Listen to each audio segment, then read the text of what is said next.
Israel और Hamas की जंग में अब सबकी नजर उत्तरी गाजा पर लगी हुई है। यकीन करना मुश्किल है, लेकिन दावे कई है। बिल्कुल, दावा यह किया जा रहा है कि इजराइल उत्तरी गाजा में लगातार 100 घंटे तक भयानक हवाई हमले करेगा। इधर हमास ने इजरायली सेना से निपटने के लिए नई तैयारी शुरू कर दी है। इस युद्ध में अब इजराइल और हमास के अलावा 5 और देशों के शामिल होने का खतरा बढ़ गया है।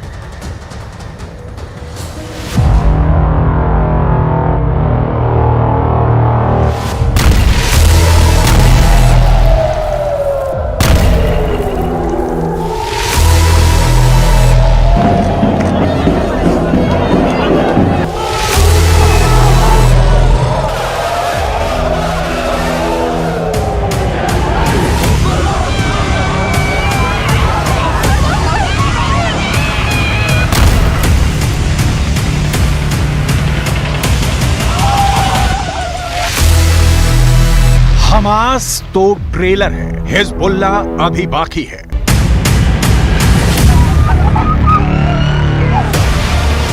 जंग हमास ने शुरू की है, खत्म हम करेंगे। इजरायल के प्रधानमंत्री बेंजामिन नेतन्याहू गाजा में हमास के खिलाफ इस वक्त यही कह रहे हैं। 1 लाख इजरायली सेना, 2 लाख टैंक, 3000 लड़ाकू बख्तरबंद, 100 फाइटर जेट और 200 तोप उत्तरी गाजा को रौंदने के लिए आखिरी आदेश का इंतजार कर रही हैं। लेकिन सवाल उठता है कि क्या गाजा में हमास को इजरायली सेना कुचल पाएगी? क्योंकि लेबनान का आतंकी संगठन हिजबुल्ला कुछ ऐसा करने जा रहा है जिसकी कल्पना शायद इजरायल ने भी नहीं की थी। 41 किलोमीटर लंबे और 12 किलोमीटर चौड़ी गाजा पट्टी पर जो खूनी गदर 7 अक्टूबर से हो रहा है, वहां अब हमास के साथ हिजबुल्ला के लड़ाके जंग में कूद पड़े हैं। ये कैसा इत्तेफाक होगा कि जब उत्तरी गाजा को इजरायल रौंद रहा होगा, ठीक उसी वक्त हिजबुल्ला के लड़ाके उत्तरी इजरायल पर अब तक का सबसे घातक और बेरहम हमला करेंगे।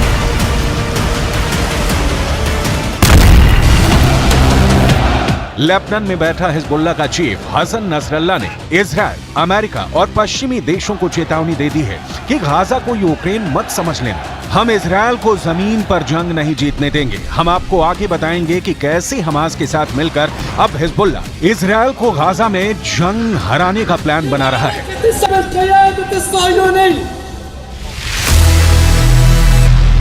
गाजा को जमीन में गाड़ दूंगा।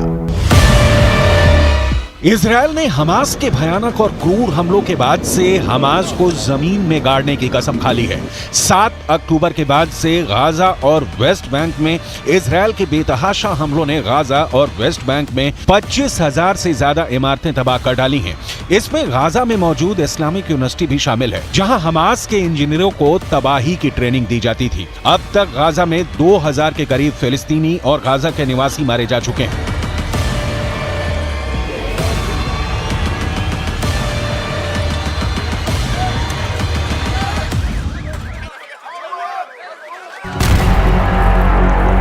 इजरायल डिफेंस फोर्स यानी आईडीएफ ने दावा किया है कि उसने हमास के 4000 से ज्यादा से अड्डों को पूरी तरह से तबाह और बर्बाद कर दिया है।